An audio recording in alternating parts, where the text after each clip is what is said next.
darle la bienvenida a esta hora en el estudio de los desayunos de 24 horas en Quito a Mauricio Samaniego, gerente de Comercio Internacional de Petroecuador. Gracias por acompañarnos, ingeniero. Muy buenos días, muchas gracias por la invitación. Bueno, como ya lo mencionaba, pues el Ecuador ha retomado la venta de petróleo crudo en el mercado spot, lo que desde el gobierno pues aseguran ha significado obtener mejores beneficios económicos para el país. También se ha logrado la reprogramación con China en cuanto a volumen, se han hecho algunos ajustes en transporte, todo esto se ha permitido que haya una especie de reprogramación en el sentido de liberar alrededor de 50 millones de barriles, eso es lo que también se ha informado, y quisiera que usted nos cuente qué en realidad es lo que se ha logrado con esto. Bueno, con esto básicamente lo que se ha logrado es mejorar las condiciones que hemos venido teniendo con los contratos que se heredaron respecto de la venta de crudo, los contratos de largo plazo. Básicamente lo que se negoció fue el tema del flete, un tema de calidad, se negoció también el premio y por sobre todo hubo una negociación y una reprogramación de volúmenes. Reprogramación que lo que permitió es poder tener una disponibilidad adicional que nos ha permitido ingresar nuevamente como empresa y como país al mercado internacional. ¿De qué forma? Entrando a concursos, entrando a procesos licitatorios de tipo spot, entrando a procesos de contratación a mediano plazo con empresas estatales en base a los mismos resultados de los contratos de spot. ¿Qué significa esto? Esto ha significado que para el caso de los contratos de spot hemos podido nosotros gestionar alrededor de 1.400 millones de dólares. En el caso de contratos a mediano plazo, hemos gestionado aproximadamente unos 1.000 millones de dólares. Y últimamente, hasta hace unas pocas semanas, tuvimos una muy buena oportunidad de salir al mercado, de iniciar un proceso licitatorio para un contrato de largo plazo, un contrato que ha implicado o que va a implicar en los próximos años un ingreso de aproximadamente 950 a 1.000 millones de dólares. En total podríamos decir que en procesos licitatorios hemos podido gestionar alrededor de 3.500 millones de dólares y respecto de las renegociaciones como beneficios directos a los contratos de largo plazo o como mejoras, podemos decir, han sido aproximadamente unos 700 millones. Efectivamente, los volúmenes que se han reprogramado son 50 millones de barriles. Bueno, y liberar esos 50 millones de barriles, usted ahora lo acaba de mencionar, ha hecho sin duda que se atraiga mayor presencia de interesados en relaciones comerciales con Petroecuador. Usted ya ha hablado un poco de las cifras, pero ¿de dónde proviene ese mayor interés? ¿Hacia dónde quizás se han llevado estas relaciones comerciales que usted menciona? ¿Quiénes son los interesados, básicamente? Bueno, cuando nosotros recibimos la responsabilidad de administrar estos contratos, el número de empresas que se encontraban registradas en Petroecuador eran de aproximadamente unas 30 empresas. El criterio y la política desde las autoridades ha sido dinamizar, abrir a la empresa al mercado internacional, abrir sus puertas, permitir que hayan más empresas que puedan interesarse. Entonces, básicamente lo que se hizo fue dinamizar ese proceso, permitir que hayan empresas grandes que puedan ingresar, empresas como BP, empresas como Shell, grandes oil majors que se llaman en el mercado y que se han interesado. Hoy por hoy contamos con más de 50 empresas calificadas en Petroecuador. De hecho, todos los procesos licitatorios que nosotros hoy manejamos, tenemos siempre más de 50 participantes interesados en realizar negocios con Petroecuador, en establecer relaciones comerciales con Petroecuador. De esta manera nosotros podemos incluso dar otra imagen, podemos ingresar al mercado internacional y dar una imagen en donde estamos abiertos a negociar con todas las empresas que estén interesadas en nuestro crudo. Y hasta ahí todo suena positivo, ingeniero, pero sin embargo el país sigue teniendo una piedra en el zapato que nos ocasiona un gran perjuicio. Dicho por el mismo ministro de Energía y Recursos No Renovables, José Augusto, me refiero a los contratos que tenemos con China, donde la deuda es de 3.100 millones de dólares, lo que implica unos 60 millones de barriles, pero sin embargo la garantía corresponde a 340 millones de barriles, que si uno saca la cuenta, eso en valor monetario, de 3.000 millones, que es la deuda, esa garantía se convierte en 17.000 millones. O sea, hablamos de una cantidad bastante diferente y bastante grande. Entonces, ¿cómo entender ese abismo que hay entre una cantidad de esa deuda real y de lo que puede implicar ese valor por la garantía? A ver, el préstamo o la deuda que tenemos efectivamente asciende a 3.100 millones. Como usted bien dice, esos 340 millones son un respaldo, mas no quiere decir que tenemos el compromiso de entregar libremente o que 340 millones van a pagar esos 3.100 millones de deuda. En realidad esos 340 millones son el compromiso de venta que Petroecuador, así como el país, tiene para vender a estas empresas. ¿Qué significa esto? Que en el transcurso de los próximos 5 años, en donde existe este compromiso, nosotros lo que estaremos es vendiendo esos 340 millones a estas empresas. Esto significa, si nosotros sacamos a un precio promedio por hacer simplemente un ejercicio matemático de $50, sería aproximadamente 17.000 millones de dólares que implicarían de ingreso esos 340 millones que hoy por hoy tenemos como compromiso de venta. Mas no significa que esos 340 millones o esos 17.000 millones van a cubrir 3.100. Implica que son 17.000 millones que van a ingresar al país, que van a ingresar a las arcas fiscales y en su momento, de acuerdo a los términos y condiciones que maneja el Ministerio de Finanzas con estos bancos, realizarán los pagos pertinentes en base a los convenios que ellos tengan.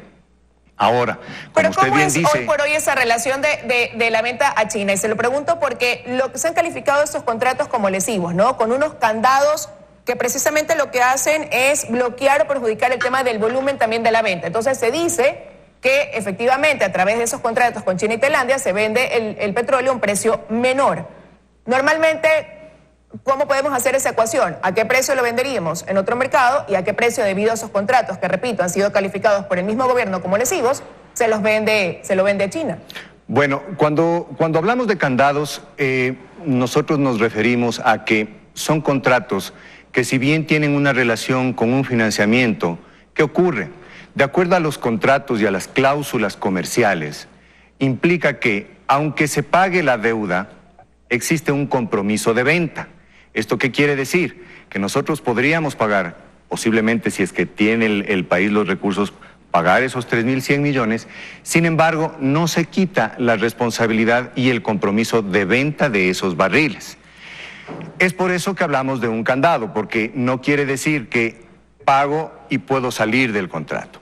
Sin embargo, si bien es cierto que existe ese candado, también es verdad que en base a esos contratos hemos podido conversar, a pesar de que han estado en ejecución, hemos logrado conversar con las empresas, hemos logrado mejorar condiciones y establecer unas condiciones que puedan optimizar de alguna manera esos contratos y generar un poquito más de beneficio en esos contratos. Cuando nosotros hablamos qué podríamos hacer, son 340 millones que a un promedio de $50 nos podrían generar 17.000 millones de ingresos. ¿Cuánto podemos nosotros vender en eso en el mercado? Es un tema también relativo. Podríamos decir, vamos a ponerlo en el spot, vamos a poner en licitaciones. Como hablamos de volúmenes grandes, es posible que sí, es posible que consigamos un precio más alto. Si hablamos de volúmenes más bajos, posiblemente será 52, 53, en fin. Eso es difícil poder decir con una certeza va a ser tanto. Sin embargo, creo que lo que hay que rescatar en este momento es la gestión que se ha hecho, la gestión que venimos haciendo permanentemente. Permanentemente estamos buscando reprogramar, permanentemente estamos buscando obtener beneficios adicionales, diferir entregas de crudo para que podamos nosotros tener una disponibilidad mayor y gestionar a través de todos estos procesos licitatorios que son abiertos, son a sobre cerrado, con presencia de medios, presencia de representantes de las empresas, con presencia de autoridades y sobre todo con un objetivo fundamental que es el objetivo del gobierno y es lo que nos han encomendado en Petroecuador, obtener el máximo precio posible del crudo ecuatoriano en un proceso licitatorio y para que obtengamos y maximicemos los ingresos del país. Hay que tomar en cuenta que uno de los beneficios de estas reprogramaciones es también estos procesos licitatorios. ¿En qué sentido? Los resultados que vamos obteniendo en estos procesos licitatorios van influyendo en el mercado y de alguna manera esos resultados que tenemos en el mercado influyen también a la hora de que se calculen los precios para los contratos de largo plazo, porque hay que recordar, los contratos de largo plazo y la fórmula que se tiene en los contratos de largo plazo utilizan marcadores que día a día se van actualizando, que día a día van cambiando. Como usted conoce, se utiliza el WTI, que es un marcador internacional que se va actualizando cada día en función de los movimientos del mercado. De esta manera... Pero estas medidas, como la reprogramación de la que usted menciona, de la que habla, llegan a ser medidas, sí, que nos traen un beneficio, pero pueden ser consideradas también paliativas. Pero ¿qué análisis quizás se hace desde el gobierno también, desde Petroecuador, para de alguna manera poner fin a este tipo de transacción o estas acciones que realmente le causan un perjuicio al país a través de contratos como los que mantenemos, con candados, que usted ya ha mencionado cuál es el efecto de esos candados? Por eso se los considera tan lesivos para nuestra economía, ¿no? Pudiendo tener más bien beneficios si es que la negociación no se hubiera dado de esa manera. Bueno, en realidad todo lo que se refiere a este tema de los contratos es un tema que compete a otras instancias de control, instancias legales y jurídicas.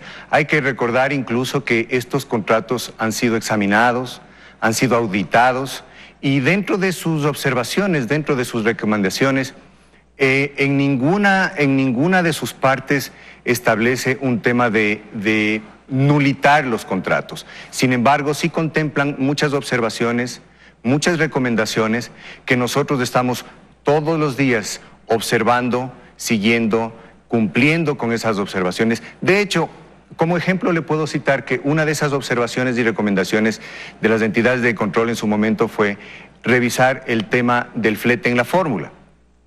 Y justamente ese es uno de los temas que nosotros topamos en las renegociaciones y que felizmente pudimos lograr un ajuste. Sin embargo, cualquier acción adicional, cualquier acción que pueda ir más allá, escapa a la parte comercial de Petroecuador. Eso se encuentra dentro del análisis permanente de las instancias de control y sobre todo de las instancias de tipo legal y jurídico. Pero dentro de esas instancias legales, quizás conoce usted, ya usted ha mencionado que no cabe la nulidad, pero cabe quizás el poder plantear alguna demanda.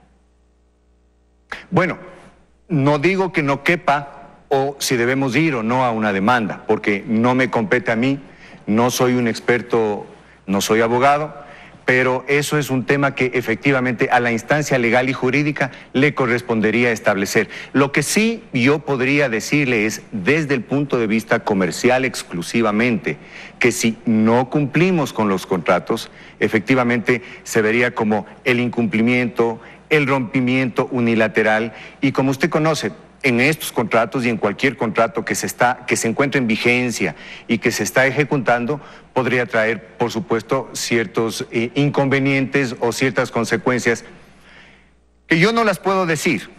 Los llamados a decir cuáles podrían ser esas consecuencias serían las instancias con expertise legal y jurídico. Lo que sí yo le puedo decir es que nosotros estamos permanentemente velando porque estos contratos se lleven a cabo eficientemente, que cada barril, como en su momento lo he dicho, cada barril que se entregue, cada barril se cobre, se facture y se lo ingrese a las arcas.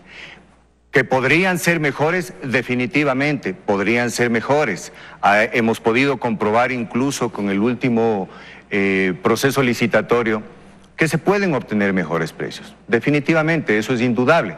Sin embargo, también es real que una de las indicaciones y de las instrucciones por parte de nuestras autoridades es honrar los contratos, honrar los términos y condiciones y poder generar también una seguridad jurídica al inversionista, seguridad jurídica a todas aquellas empresas, oil majors incluso, que quieren tener relación con Petroecuador y que lo que les interesa es tener una relación seria y de largo plazo. Pero y entonces, ya para ir cerrando y resumiendo quizás el tema, ingeniero, desde la parte comercial, que es la que a usted sí le compete, ¿qué significa o cómo lo perjudica el tema de tener este tipo de contratos negociados bajo esas condiciones que nos llevan a tener un compromiso por algunos años más, versus otros que se van dando ya ahora en el camino, que ustedes mismos les han abierto paso y que se puede mejor, o sea, que se negocian condiciones aún mejores. Entonces, ¿cómo sí repercute negativamente, ya le digo, desde el punto comercial, que es lo que usted vive a diario? Bueno, como usted lo ha dicho, y es clarísimo, lo que usted acaba de decir es perfecto. La forma en que a nosotros eso nos afecta es, lógicamente, por el compromiso que hay de vender un cierto volumen a futuro. Si nosotros pudiéramos tener una mayor disponibilidad de crudo, efectivamente nosotros podríamos generar un mayor número de licitaciones, un mayor número de concursos.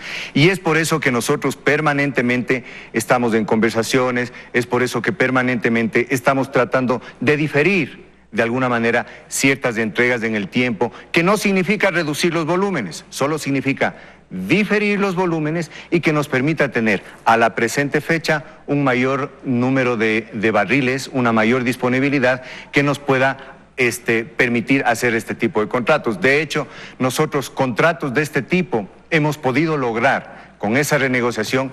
Tenemos el caso de ENAP en Chile, tenemos el caso de Petroperú, tenemos el caso de Rosneft, tenemos el caso de Petrojamaica, que han sido contratos con empresas estatales y con las cuales hemos podido cerrar contratos de forma directa, pero siempre tomando en consideración que se pone el precio más alto del mercado.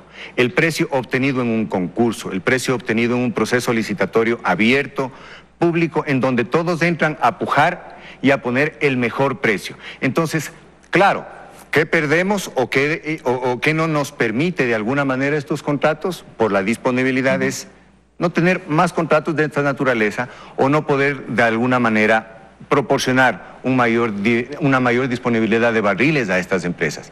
Sin embargo, lo importante, creo que lo que hay que rescatar es lo que se ha hecho. O sea, no es que no se ha hecho nada. Se ha hecho lo que el contrato nos ha permitido, lo que las circunstancias nos permiten, e incluso yo diría un poquito más allá, porque vamos buscando siempre traer un poco más para nosotros, conseguir un poquito más de barriles, un poco más de barriles que nos permita a nosotros gestionar, tener una gestión de licitaciones, maximizar los ingresos y que el país tenga digamos, si no una renta, un ingreso mucho mayor por concepto de estos contratos y por concepto de la venta del crudo. Quiero agradecerle, ingeniero, su presencia esta mañana aquí en los desayunos de 24 horas. Gracias por habernos acompañado.